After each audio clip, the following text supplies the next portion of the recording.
Phil's just announced that the pride flags are going back into Phil's locations.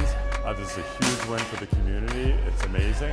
And huge thanks to all of the Phil's baristas who advocated and who fought for our community. Thank you.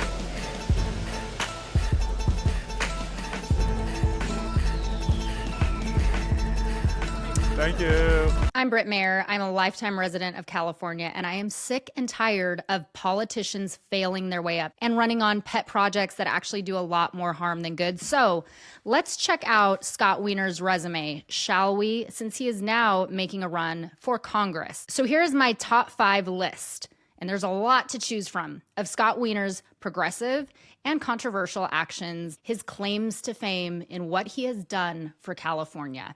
Number 1, Senate Bill 145.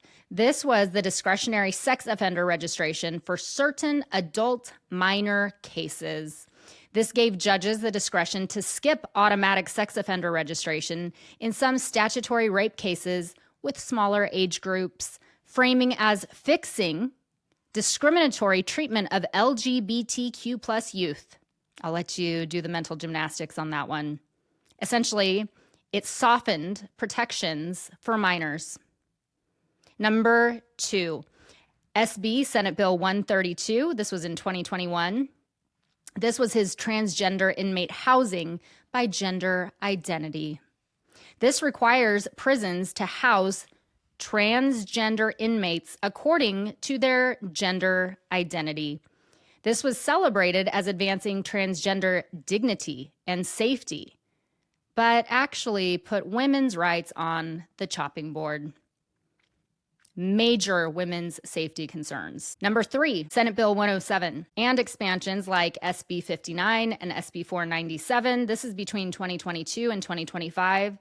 These were the transgender youth sanctuary state and privacy protections, which made California a sanctuary state for transgender minors who were seeking gender-affirming care, which essentially gave full right for any lunatics to come over, put their kids on puberty blockers and the chopping block. This was affirmed as strongly supporting LGBTQ plus rights, but it is heavily criticized for limiting parental rights, transparency, and interstate cooperation, where this kind of nonsense is rationally illegal. Number 4, Scott, Senate Bill 627.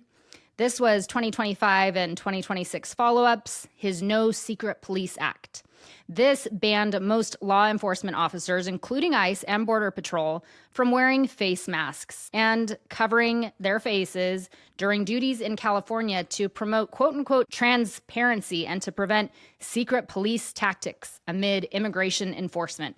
Of course, this was framed as a progressive stand for accountability, but it actually throws our law enforcement into a doxing nightmare, making their work even more unsafe than it already is in California. Number 5, SB 239.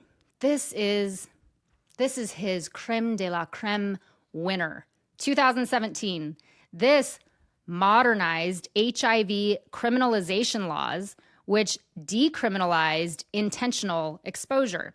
This downgraded the penalty for knowingly exposing someone to HIV from a felony to a misdemeanor. Wiener framed this as progressive public health to reduce stigma, to encourage testing and treatment, and to end discriminatory laws rooted in 1980s era fear rather than science, especially to benefit, once again, the LGBTQ plus communities disproportionately impacted by HIV. Of course, this actually endangers public health because it weakens deterrence against irresponsible and intentional behavior to spread HIV. So again, Scott Wiener's resume as he runs to represent California in Congress, don't forget.